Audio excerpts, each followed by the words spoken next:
Hey, it's Kevin. Thanks for coming by for another Road Warrior video blog. Had a little bit of a panic a couple of weeks ago, and I don't know if you kind of feel this panic, but you went to the mailbox to pick up my business mail and had a letter from the state of Tennessee. One of those official, oh no, this can't be a good kind of notice things.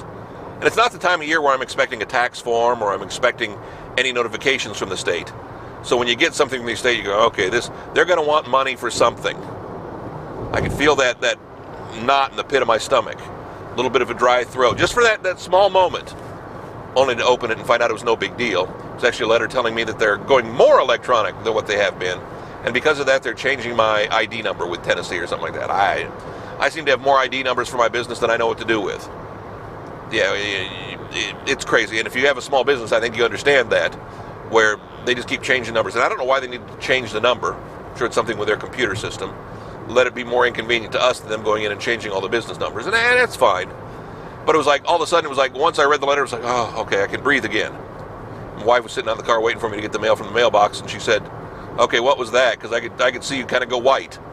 And I told her what it was. It was no big deal. But it was like, I've had that panic moment before.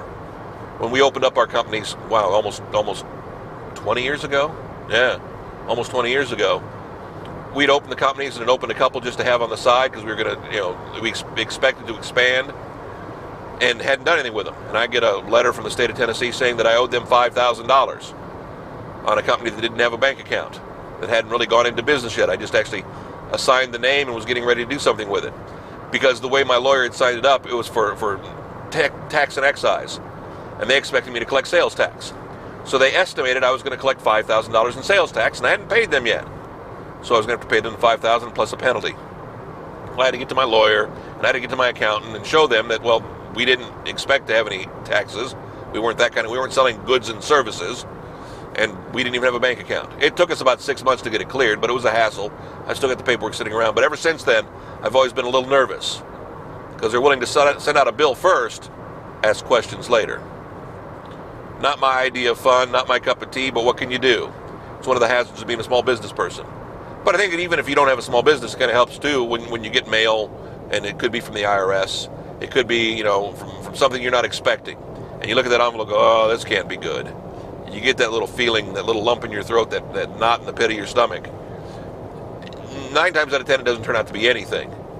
And anymore, I'll be honest with you, I think it gets worse only because I don't get as much mail in the mailbox anymore. So anytime you get anything that looks not suspicious, but out of the ordinary, you tend to panic. What could this be? Now I can look and tell you when it's a new credit card coming. It's like, oh, it must be getting ready for a new credit card, no big deal. But every now and again you get surprised. It used to be a lot more fun when we send a lot more mail, a lot more happy things, and you didn't worry about those little silly things like that. First world problems, I know. I'm doing fine now. I'll be back to hopefully normal, breathing normal again next week. See you next week with another Road Warrior. KevinMason.us, website for the Road Warrior video blogs. Each and every one of them is up there from now until the end of time. Or until we pull them down, I guess. Also find us on YouTube, find us on Facebook. As we always say, tell a friend. We love the fact that you're here. No matter where you found us this week, come on back again next week. We'll be in the same place, same time, same place. Put up new ones every late Sunday afternoon just for the fun of it. Thanks for stopping by. See you next week.